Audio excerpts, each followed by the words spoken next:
Ozodkhon. You're welcome. Please join us. Thank you. Well, thank you for the organizers, my fellow Cellans. I know I've been slightly a bad Cellan, less active in our forums, but I'm trying to compensate for that through, agreeing to this webinar. But other than that, I know this is an open webinar, so I welcome other participants and want to make and emphasize that, as indicated by Dina, CELA is probably one of the most prominent network that I have been party to. And the amount of intellectuals, the amount of scholars, the amount of decision makers and thought leaders that you meet in this network are astonishing. I've always had that analogy of comparing it to nuclear theory, where concentration of too much high intellect in one point makes it a very powerful institution. So I do encourage to learn more about CELA, as it was indicated by Dina. We also have Southeast Asian leadership. We have also the Middle Eastern leadership. I think there's a North American leadership alliance, which is primarily driven by an academy. And that experience by itself is just an amazing experience of spending a good amount of time with one of the prominent leaders and thought leaders in the region and beyond. And I do thank CELA Tajikistan for giving me this opportunity. I understand this is a webinar of exchange. I think Dina had mentioned that we will be learning.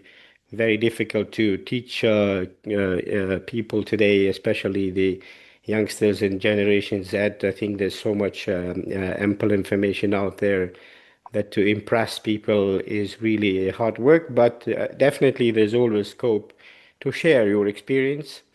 My inspiration has always been my children. They've always been telling me to be less egoistic in a sense that, they said, Dad, you need to share more information with us and with the world. Hence my inspiration to start my own podcast, to write my books, to sort of propose my doctrine to the world for critique and judgment.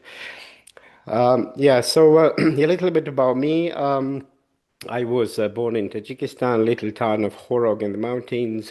Finished my first degree is in fine arts. So whenever people ask me, how did you start your career? I was a painter in the kindergarten. However, funny and simple it may sound, but I did start my career by, drawing and painting bunnies and Christmas trees and stuff. But I thought that was a little bit too early for me to engage in creativity, so I changed my career to doing Middle Eastern studies like journalism in Arabic and Persian medium. So I've done Middle Eastern studies. In Russian we call it Vostokovedenie. So got myself acquainted with Arabic and Persian, but to be honest, the interest was more driven through the arts rather than through the philosophy or history, because I was so much in love into Arabic calligraphy, but I had no idea what's inside all of these beautiful Arabic calligraphies. So after art, I decided to go into Middle Eastern studies and then deep into the philosophy and history of Middle Eastern studies. And then that kind of made a very big and complete and rich intro for me into the Middle East in general. And then, because I almost, started to do some uh, simple accounting work, more aligned with using Excel rather than being an accounting itself, I found a job with a startup. I mean, today you call it startup, but at the time we didn't know that kind of word. We started a microfinance program back in the mountains. So I had to reprofile towards accounting and economics because I could do the work, but I wasn't able to understand most of what I was doing. So I had to also do some accounting and economics courses at the Horrocks State University. And then I became fully involved in this program, and I only started as a translator and as a person who know a little bit about computers. And we're talking about 96, right? And this is where you only have Windows 1.0 and Word 1.0 as just came to the existing. So it was so exciting. So after that, I was involved in starting a microcredit program, which ultimately became one of the prominent banks in Tajikistan. I think they used to call it First Microfinance Bank, but now it's called Investment in Credit Bank, I think. And then in year 2000, because this became a bank and I had no banking experience, I moved into the larger investments. And one of, by the way, the startups that I was very closely involved was this company which I'm running now. So literally 25 years ago, I was in the very small startup team of starting the first digital telecom company in Tajikistan. And I'll tell you more about the excitement of being and living through the 25 years of both management and leadership and the impact that this project has made. And then I was involved in some regional hydropower projects. I was involved in airports, aviation, some infrastructure projects, cross-border projects, in some of the climate change, carbon development mechanism, and clean development mechanism. So I had probably a good opportunity and chance to be involved in some of the, uh, I would call them fairly impactful projects in the region of Central Asia. Therefore, at some stage, I realized that this is a region that has a good standing for turning around some impactful projects. And these projects would probably be too small in the global scale, but the impact they've made in regions is fairly significant. So in a way, I'm lucky not only to start these projects, but also to kind of live through all of them and to see 20, 30 years later what has been the impact. And one of the interesting things is that when you go back 30 years, the decisions for us as a junior and senior investment officer was to look at only 3 to 5 years horizon of return on equity and return on investment. But obviously, we did not have even the capacity to look at 25 years later what impact would have made these projects would have made in the region. Hence, I think I've derived a lot of good lessons from that journey, and hence my podcasts and my books are all about what you call as quantum leadership, referring to ability to travel in time, less so in the past, but more so to the future to see what impact as a leader, as a process you will have made being part of these projects. Anyway, I tried to be very short about my journey and a bit history about me. I'll stop right there. And I suppose, Umeda, we can either have some questions clarifying or move into your questions. Yes. Well, that is such an interesting life journey from art, philosophy, microfinance, microcredit, startups, aviation, and telecommunication. And can you please share a little bit more about what the journey in the telecom and how did you came to the telecom industry? Thank you. Well, I mean, it was probably either by chance or by fate. When I joined the investment group of the Aga Khan Development Network, my then boss probably he saw me being too bored, and he said, "Why don't you just travel across Central Asia and see if there's any projects you can come up with, we can propose to the investors." So I did go to Uzbekistan, Kazakhstan, Kyrgyzstan. At the time, all of these countries had already started digital mobile operators, and by that I mean GSM operators. So, but remember at that time in Tajikistan, we had the what you call is the analog telecommunication systems or DAMC, where the phone was as heavy as a brick rock, and it was like $600 subscription to use it. So after traveling to Central Asia, I came and I proposed. I said, why can't we start a digital mobile operator in Tajikistan? And did a bit of a research, and then I think it was quite aligned with what also the government's sort of strategy was to unlock what they call as the communication isolation. Therefore, it kind of made a lot of sense. So we joined forces with an American investor who had already started small operations in the northern part. But I had to deal with the southern part because at that time, the dynamics were slightly different. And again, we're talking about late 90s, early 2000. So I was part of the project development team, doing the feasibility study, working out all of the economics, the market study, market research.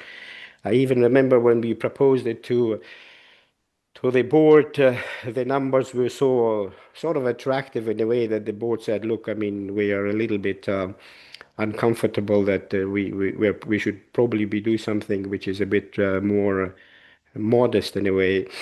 But ultimately, communication, as you know, had played an important role. And again, 25 years later, I can see we are seeing the major impact of a proper investment in the telecoms. Not that we knew that the digital world will be so fundamental, but definitely communications, by its own merit, was one of the most important pillars of, economic development of this country. So yeah, I was from day one. We went and got a license. We started to put up together a business model. We started to hire people.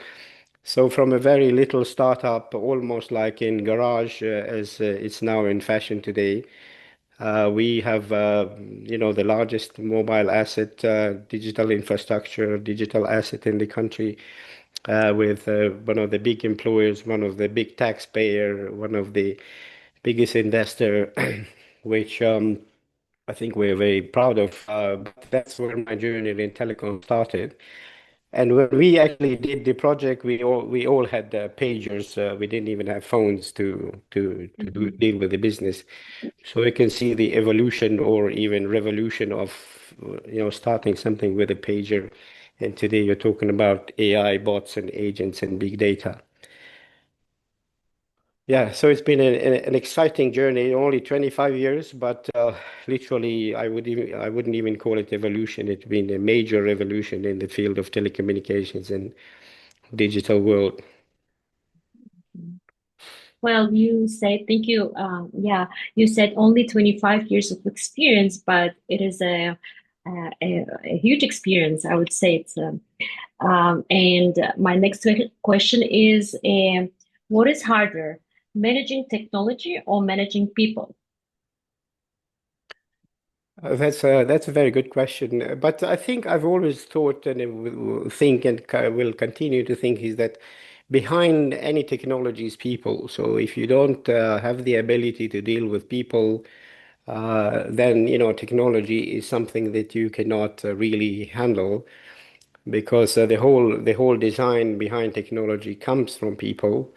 So you can't just directly detach the two. And that's what I think is in the world of AI and big data. It should still be humans should still be the masters of technology. You cannot outsource the human genius to the technology. Technology can only play the role of making your life efficient. At the end of the day, whether it was late 90s or today in year 2026, What has not changed is 24 hours in people's life. So at some stage, we realized that the 24 hours are becoming more difficult to spread across work, life, being human, being a corporate person. So I believe that technology designed by humans is there to help streamline and make our life more efficient so that we can have time to spend to things that we love, meet the people we love, not through the social media, but in person. I think technology is very easy to handle because it's designed by people. And to answer your question is that it's obviously the art of management and leadership is to be able to deal with people because people are less predictive, both in terms of their structure, as a social structure, as a biological structure, but when it comes to organizational structure, people are not easy to deal with. True. Yeah, well, thank you. And when it comes to the people and AI, which I'm sure you are using today in your company, do you think people will lose their jobs in the sphere that you are working, or still um, can AI replace some of the workplaces, jobs? Well, not, I think it's not can, it's already happening, and yeah, people Mhm. will lose their jobs, but they will not lose their ability to adapt.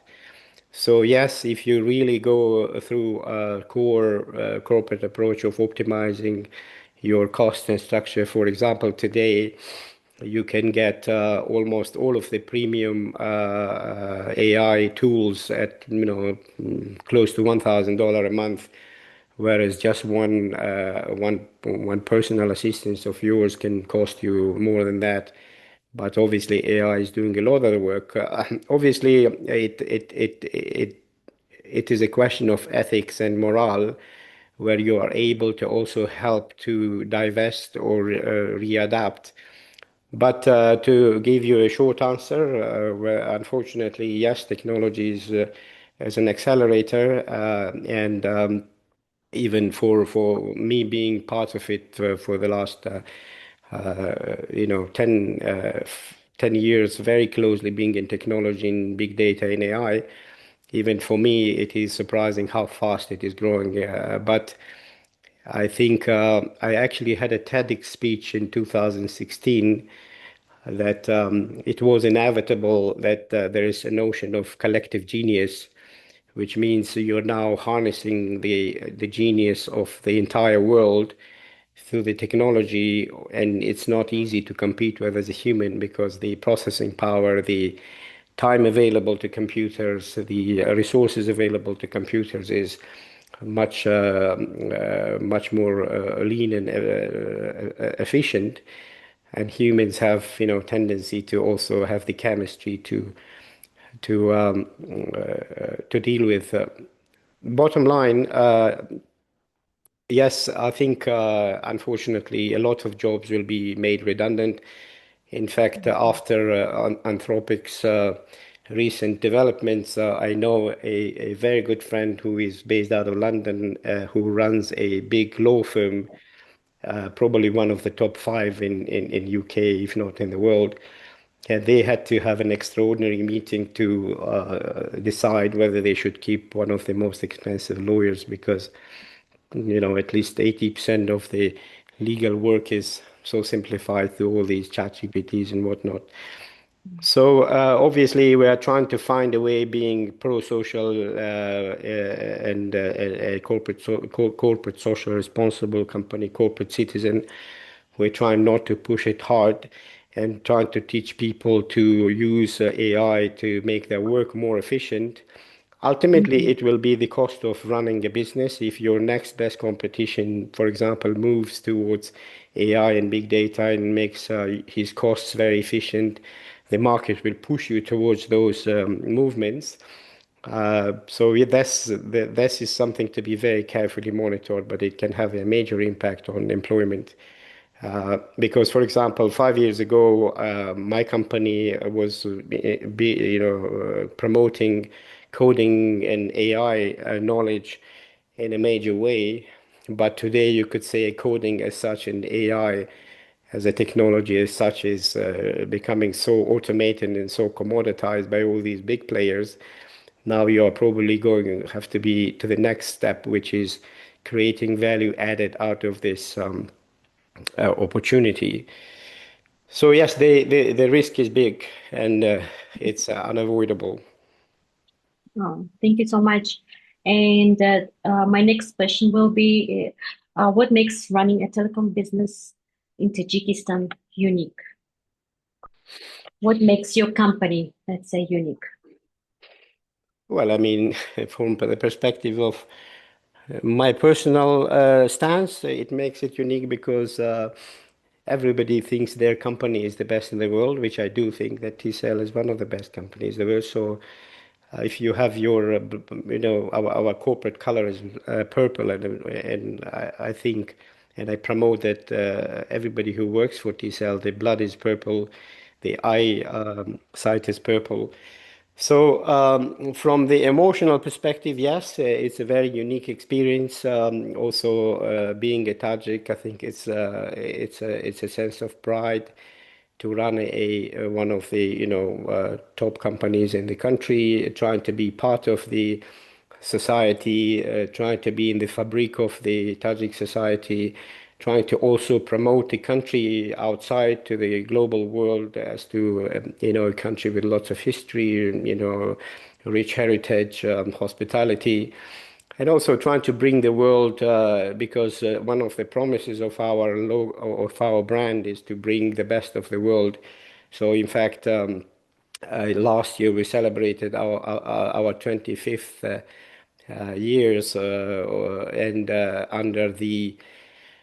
under the title of promise, we had to do some snapshot of what this company has brought to the table, whether it's delivered on its promises from day one to the shareholder, to the government, to the Tajik society, to the corporate society.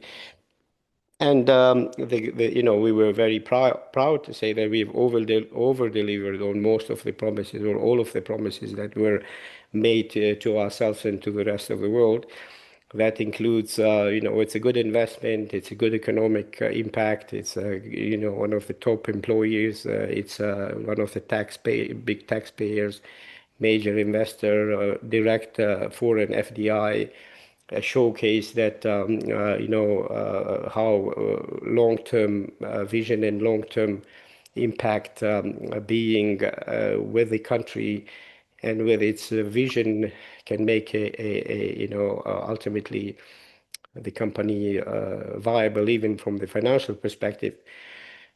So the excitement is that we have been part of the my country's independence from day one. We have seen all the hiccups, we have seen all the ups and downs of the country, but we have been aligned with the vision of the country. And today, as you can imagine, TCELL plays one of the important roles of the digitizing and digital economy, both by its infrastructure and by its customer service and the ability and integrity to invest in the digital assets.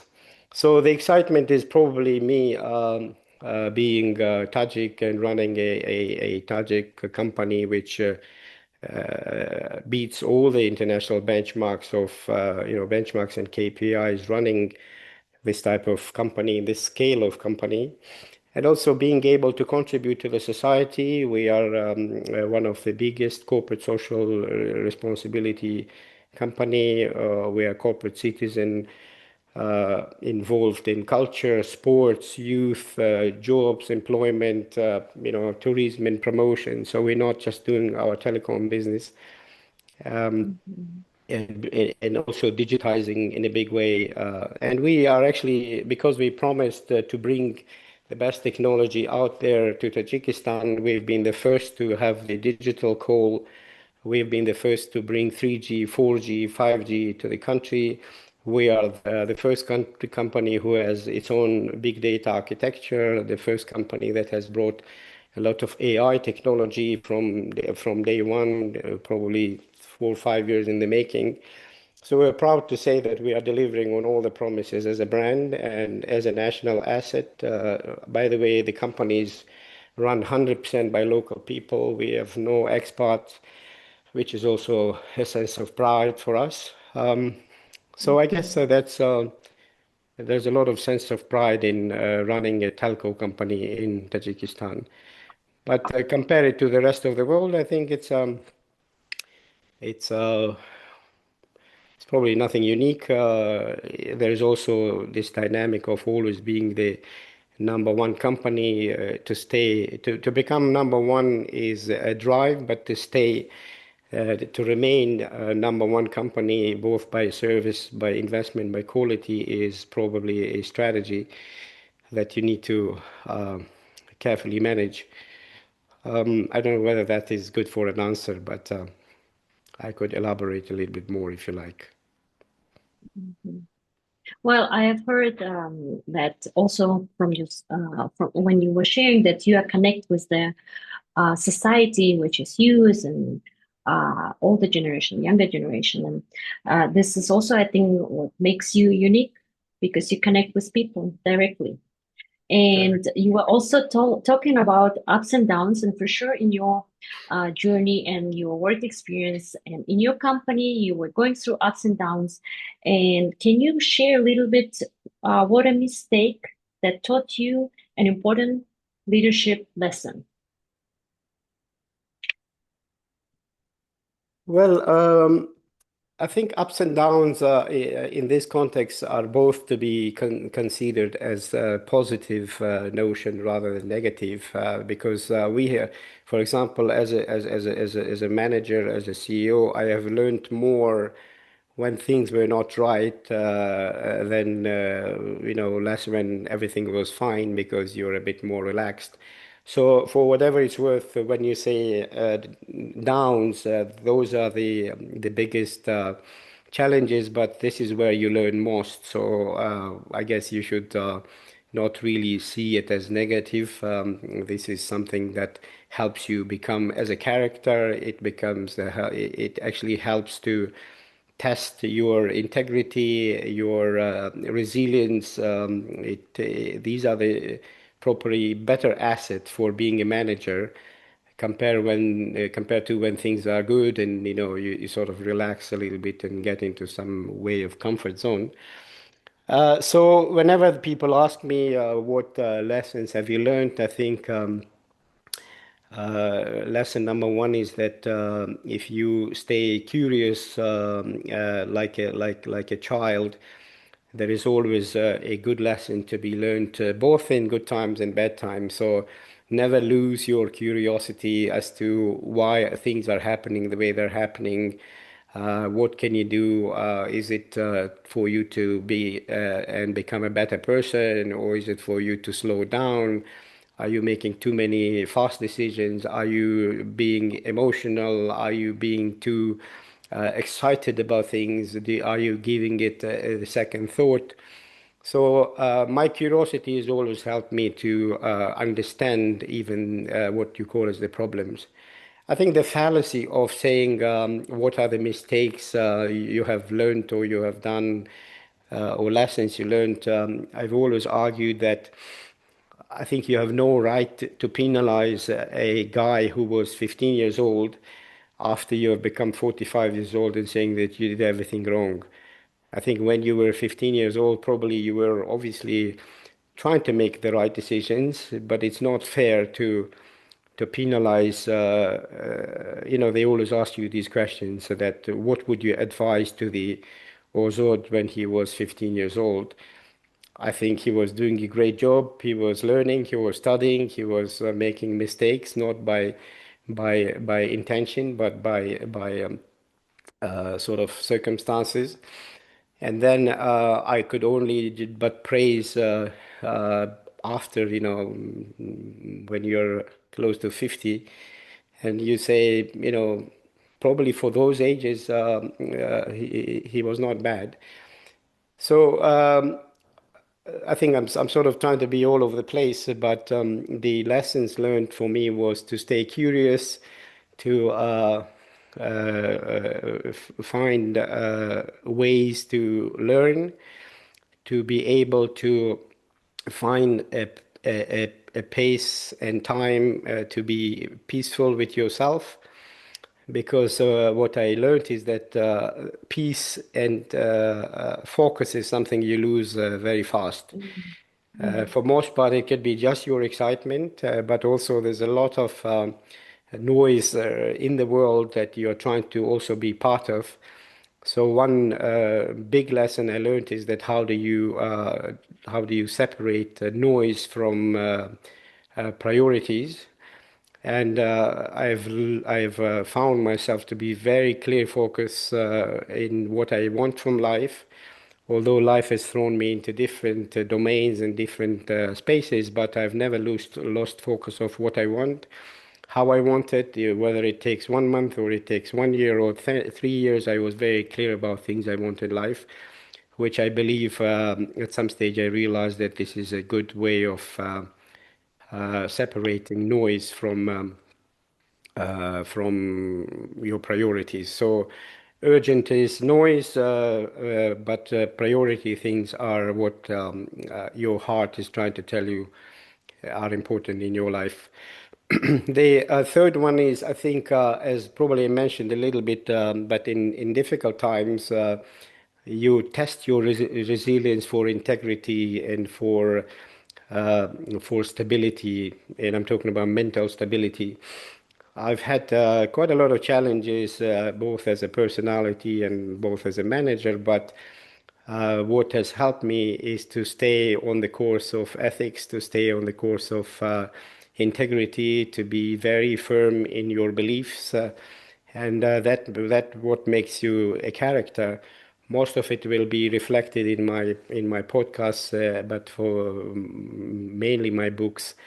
And for example, I've always believed that uh, people tend to think about the success which happens in 5 years or in 10 years.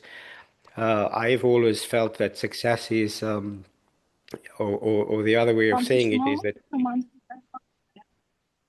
sorry, the other way of saying is that you know, you can be hero every day. You don't have to be wait 10 years to become a hero. And that is those little promises that you make yourself every day, rather than waiting and outsourcing and sort of postponing things every time until you get to that big success. So the little promises you make every day, and they're very simple, whether you will want to go for a walk, you want to go to a gym, you want to, you know, go for a walk with your kids. Those are little promises that actually build your character in the long term. And the success in 10 years from that also depends on who you are every day. So if you Mm. fulfill your promises of every day, then I think in 10 years you can be a very successful person. So that's probably lesson number four, that don't wait for the big day to come, just be the hero every single day. And you will have a very rewarding and satisfying life, because, you know, in the evening when you look at things that you've promised and you've fulfilled, you will have a very big internal satisfaction that you went for a walk, or you went to gym, or you finally, you know, went to see your friend. You know, those are little promises that we tend to postpone. Oh, we'll do it tomorrow. Today I'm too busy. Today I'm too tired. You know, so we tend to push a lot of small promises and postpone them until we realize that you can never return them back. But then you realize that you are a character that does not fulfill your promises every day. Mm. So, and then I think the fourth one, or the final one, is about what I call is the ability to travel in time. Because Mm. what I realized is that the older you get, the obviously whether you have made mistakes, you have not made mistakes, you can't really go back and change them. Yeah, people Mhm. say that you learn from them, but really, when you go back and try to negotiate that, oh, I could have done something better, this is really what I call as a mental paralysis because you cannot really negotiate with the past. You can probably, look back and say, okay, I could have done better, but that doesn't really get you nowhere. So are you really going to stop and look back and feel sad about things that you could have done but you didn't, or you could have avoided but you didn't, rather than developing an ability to travel to future mentally and looking back and asking yourself a question, is this a decision I will be leaving for the rest of my life? Because ultimately, when you are at a certain age, all you are left with is your thoughts, your memories, and probably the amount of money will make very little difference. Your kids will have grown up and carry on with their own life. So you will just go back every time to your memory and say, "Oh no, I could have done that. I should have done that. I would have not done that." So the ability to regret becomes very high. So then that kind of leads you to a question, if I'm going to make a decision in the future, will I regret that decision? No matter whether it'll be a good outcome as a KPI or as a bad outcome as a KPI. But there are things that we will either regret or we will be very fulfilled in life as we age. That kind of led me to come up with what I call is the theory of least regret. And as you mentioned, my specialization has been in strategic risk management. So, and I worked across emerging markets where it was not really quite easy to predict and forecast the future. For example, Afghanistan.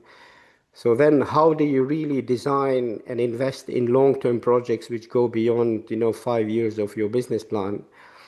And I suppose one of the other ways is to look at decisions that you will have least regret when you literally go beyond that particular future that you're designing. Maybe it's a little bit too philosophical, but what it really means is that you have to be able to see that future because you're building one, and decide for yourself whether yourself or the generation after you will look at it as something which was ethical and positive. And then I think you will be very satisfied with that decision, which I think is a decision to take on board. Mm.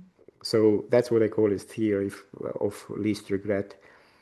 I can go on with a lot of lessons, but like I Yeah. said, maybe there's a different venue for that.